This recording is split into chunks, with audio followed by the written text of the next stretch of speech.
இந்த ஒரு டைலாக் ஒண்ணு இருக்கு, என்னன்னா காசுனடா காசு முக்கியம், இங்க மனுஷங்க தான்டா முக்கியம், அன்பு தான்டா முக்கியம், காசுலாம் முக்கியமே இல்லடா எவனா சொன்னான்னு வச்சுக்கோ, யோசிக்காம செருப்பால் அடிச்சு விட்டுருங்க. ஏடா இங்க காசு தான்டா எல்லாத்துக்குமே. இது ரியலைஸ் பண்ண கொஞ்ச நாள் ஆகும். டைலாகா விடுறதுக்கு ஓகே தான், காசு முக்கியம் கிடையாது, அன்புன்றதா அனாத மயிறு அப்படின்னு சொல்லிட்டு. இதுல இந்த லாரி ஓட்டுறவங்களா இருக்கட்டும், பஸ் ஓட்டுறவங்களா இருக்கட்டும், கார் ஓட்டுறவங்களா இருக்கட்டும், டெய்லி வேலைக்கு போறவங்களா இருக்கட்டும், வீட்டுல குடும்பத்தை ரன் பண்றவங்களா இருக்கட்டும், ஸ்கூல் போற பையனா கூட இருக்கட்டும்ங்க, காசு இல்லாம அவனால சந்தோஷமா இருக்க முடியுமா?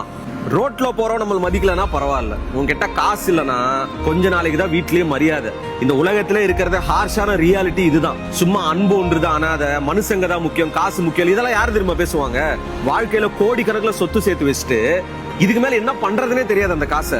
அவங்க தான் இந்த டைலாக்ல விடுறது. ஊருக்கு எப்பவுமே பயங்கர உபதேசம் பண்றவங்க, மனுஷங்க தான் முக்கியம், வாழ்க்கையில இதுதான் முக்கியம், அதுதான் முக்கியம், காசு முக்கியம் அப்படின்னு சொல்றவங்க அந்த காசு வச்சிருக்கிறதால தான் அந்த வார்த்தையே வருது.